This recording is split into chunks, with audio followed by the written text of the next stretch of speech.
supporter for your child's education. In order to sign up for it, the first things you need to obviously you need to have a kindergarten age child. You need to have an address in Arizona and proof of guardianship and the age of the child, which typically is a birth certificate. And this here is from the actual handbook. This is right here, and it's the 3 things that you need.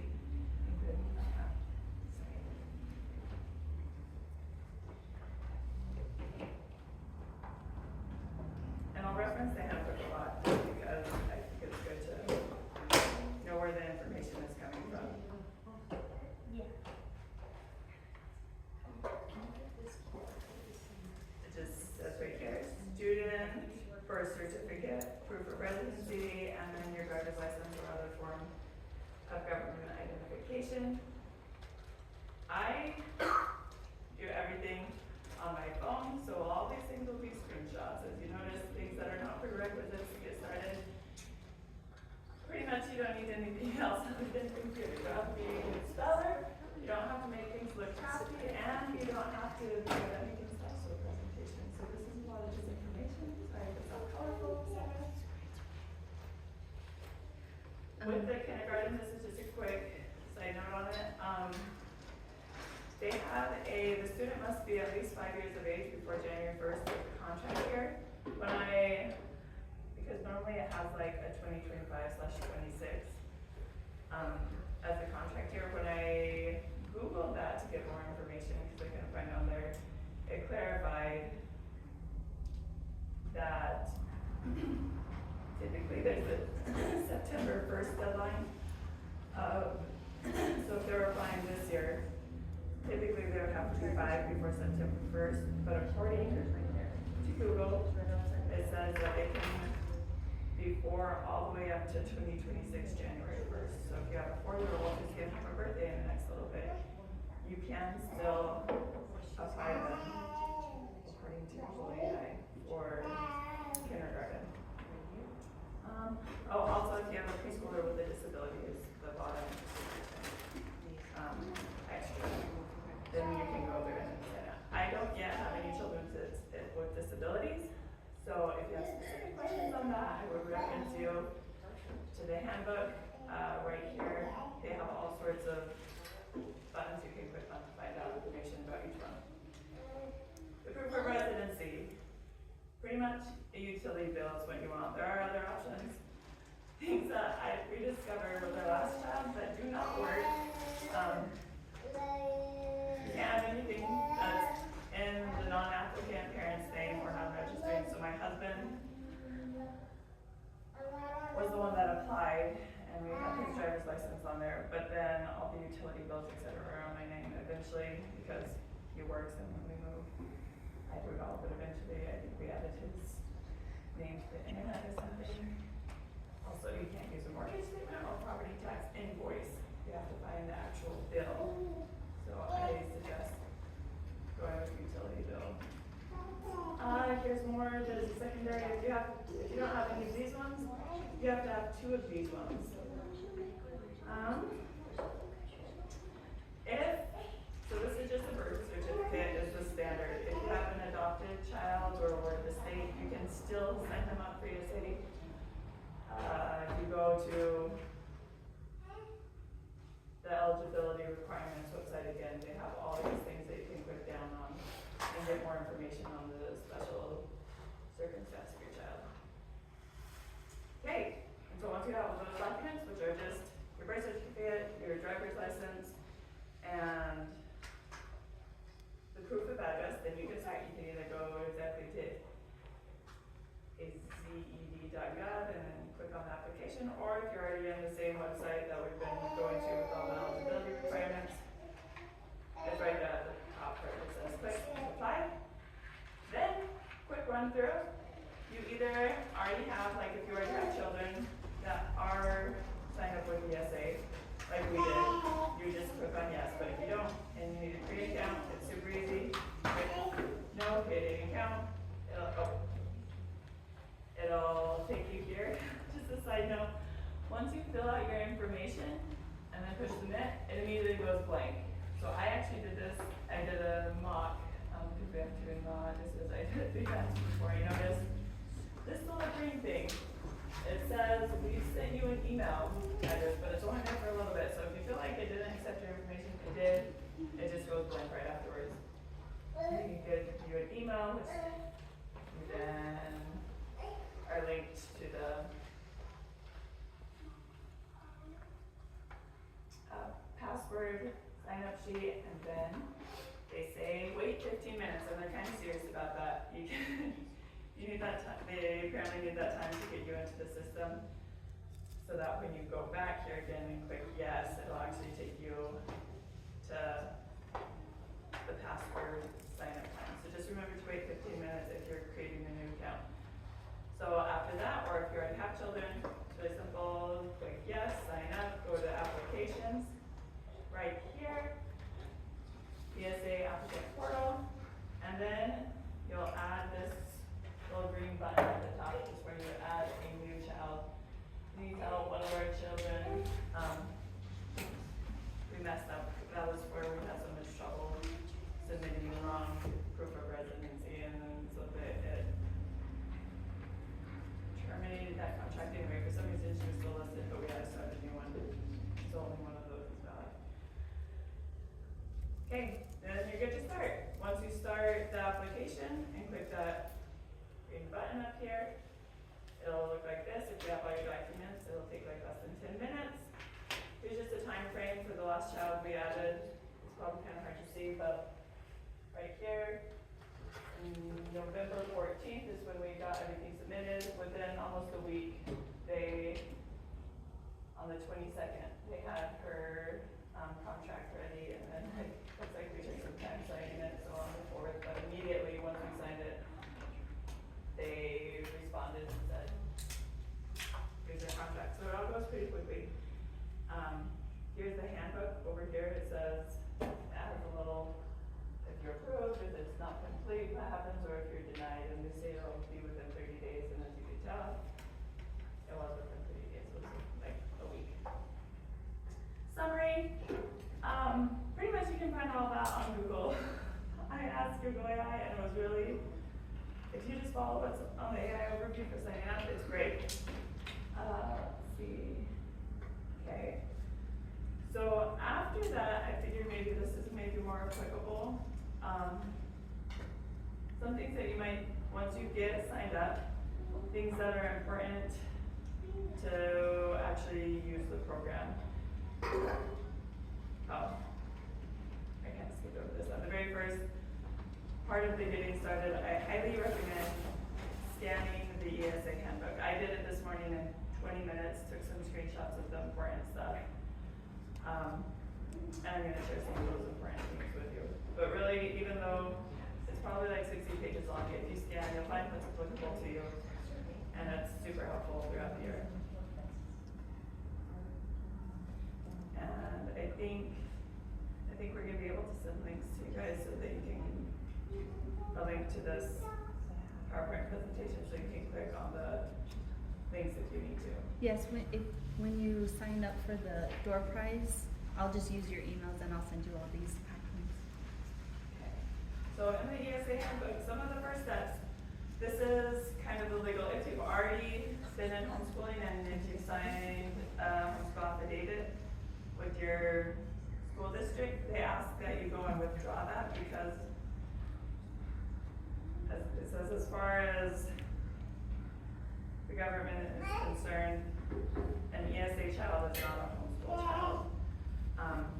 So if you've already done a homeschool affidavit, one of the first things is you withdraw that, but then just the contract counts as your new homeschool affidavit.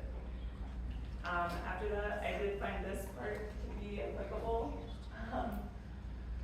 Sorry, not all the things that are applicable to me are applicable to you, but one thing that you want to be careful of once you start using ESA is that you are using the funds each year for, it says, each year you need to spend a portion of your students' ESA funds annually and at least the bond subjects, reading, grammar, mathematics, social studies, and sciences.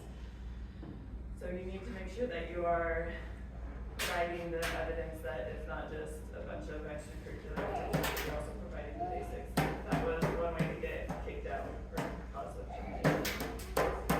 And if you don't have a lot of time, at least go through chapter 3 of the ESA handbook. Here's just a list of the important things.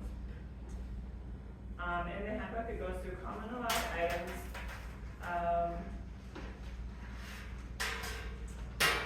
I'll just read through them real quick.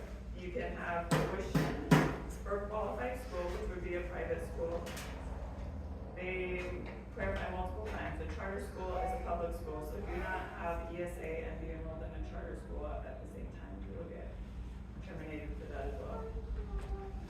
You can have tutoring or teaching services either from an individual or from a business. Any sort of curricula or supplementary material, tuition or fees for online learning programs, or nationally standardized tests. Some of the common, and then right here they have a list of common tutoring or teaching that is allowed, and on the next one we'll go through some that are not allowed. Well, I guess I'm not gonna go through them. Ones that we've done in the valley for gymnastics and dance, and they'll pay for soccer, things like those. There's also several martial arts in the valley, I think.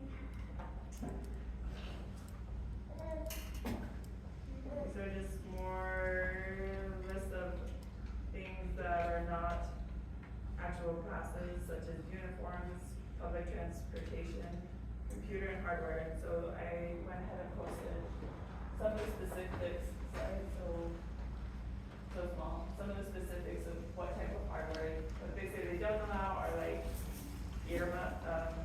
headphones, but most everything else, if you need a tablet or a computer, etc., they do allow for those. They also, so becoming, in the handbook, they have this, they provided a sheet. If you have private lessons, say piano or violin or something, and you would like your teacher to become a vendor, let's see. We'll go over that in a little bit. Become a vendor so that you can just pay them directly through the website. They have this sheet available, and you would go through this link. You could send your tutor or teacher this link, and they can become a vendor, and it can all be done through the website. If not, we'll go through it now later. In the handbook, they have instruction on providing curriculum, because if you have anything extra for the curriculum, aside from just the books, like if you need art supplies, or if there's a bike safety curriculum that maybe you'll need knee pads for, etc. Things that you have to have are listed right here.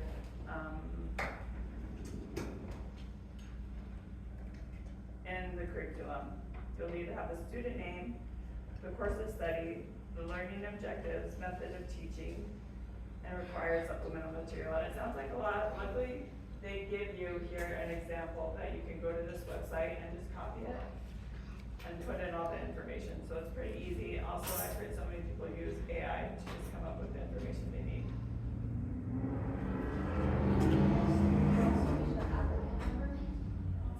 You do not need the applicant number. They have that on there, but it's not listed in the requirements.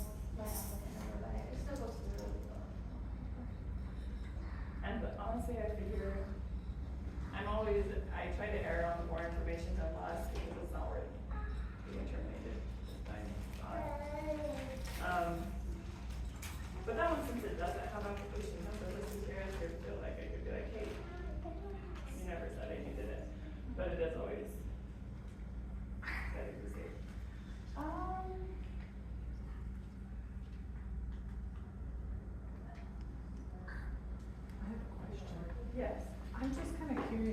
turnaround with it?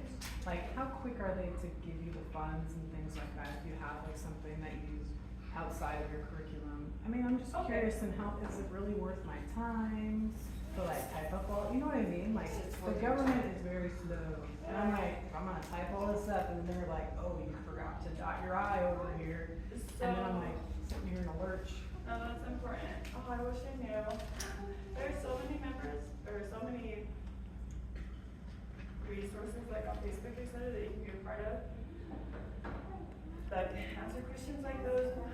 And I forgot what was most recently said, but it's like 72 hours is now like, if they then audit it later and find a fault with it, they might go back and be like, hey, actually there's a problem with this. But I think, so I went ahead and skipped forward on how to use funding. And so in the ESA Pastoral app is how they, that's the medium for giving you the funding. There are multiple options. You can buy it first and then ask for reimbursement, which is right here. Or you can just go to shop in Marketplace, and a lot of the things that connects to Amazon. And so you don't have to pay out front for it. They will just use the funding, and you still have to submit the curriculum, etc. And then they'll buy it for you and then send it. And I think they said like there's kind of an automatic, if it's under $2,000, that they automatically approve you. But then they might red flag it if you buy something out, like something not. 72 hours seems pretty reasonable. I was like expecting weeks. I was like, oh. Yeah, with the reimbursements, that has actually gone back and forth a lot with like changing of directors. I've experienced 72 hours, 1 week, 3 months. That one was kind of like, because it was that one was a big one. It was like the gymnastics bill where I had my kids, and so we were anxiously waiting that to be reimbursed. That's a big deal. Yeah. But from what I hear, right, we actually haven't done gymnastics over the summer, so I don't have any of those big things to get reimbursed. But when we did piano lessons, it was just like we had the money reimbursed. Yeah, that is a good question, and I wish I could tell you it will always be within a week, but Okay. we experienced so much change over the last. Sure. So, oh, just a quick on not allowed items. They have the list here, but something that honestly, I mentioned this to other people, Kristen is my sister-in-law. My main source of information is her older sister, who, she was a lifesaver to me. She's pointed out all the important things, and she made note of this, and so I thought I should make note of it as well in the handbook. It says you cannot have group subscriptions, or a family subscription. So like, there's probably a family subscription to like ABC now or something. You have to have it, I don't know which one has to be that tab, which sometimes a bummer, because sometimes it's way more expensive to do it that way, but that's the rule. So going into class law, just let me do real quick. As we mentioned, there are those 3 ways. Oh, I only said 2 ways. There's also the 3rd way. So I do all mine in reimbursements because most of them are not set up to be a vendor. If you remember back here, this is the how you can get to become a vendor. I just do reimbursement, but if you do have a vendor, you would click here, search for them, and then just pay directly through Class Wallet. And then here's where you need like supplies, shop in Marketplace. I go here, and this is kind of the information you will need if you want to submit a reimbursement. Again, I always use invoices. I don't, because most of my private teachers don't do receipts. So here are just listed some of the, there's a lot of the requirements that you need to have listed on the invoice. Yeah, this is just also the handbook saying how to get a reimbursement. I'll go forward to one of the invoices. Here's my invoice right here. So you have to, yeah, right here. I'm sorry, it is right there. It has the teacher's name and it has their phone number. I put a dot because apparently they've updated it. You also now have to have their address also right here. I just have the word invoice. I need to have a number of the invoice. And the reason I have this is because it's super easy for your teacher, if they're not already a vendor and they don't want to spend time on it. If you already have the invoice being set up and you just send it to them to get it signed, they seem to really appreciate that as opposed to asking them to go through and itemize everything. So things you need their name, their phone number, their contact information. You need to have the invoice number. You need to have your child's name and their contact info as well. And then you have to have each item priced out and how much it costs. I guess I could put a link on just a blank one that would be useful. And then you have to have the total and that it was paid.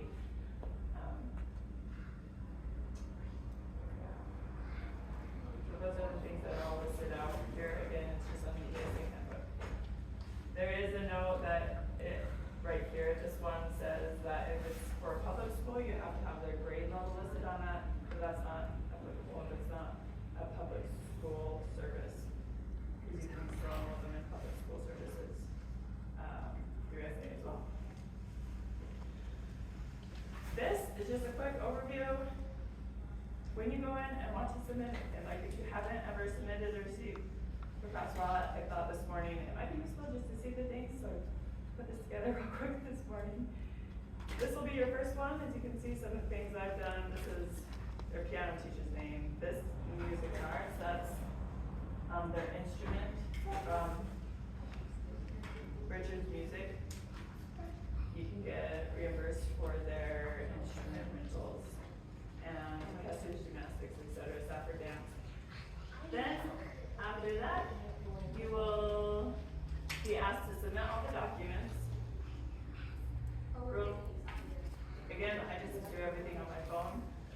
I have to submit a picture. They don't accept PDFs on the phone. Maybe they do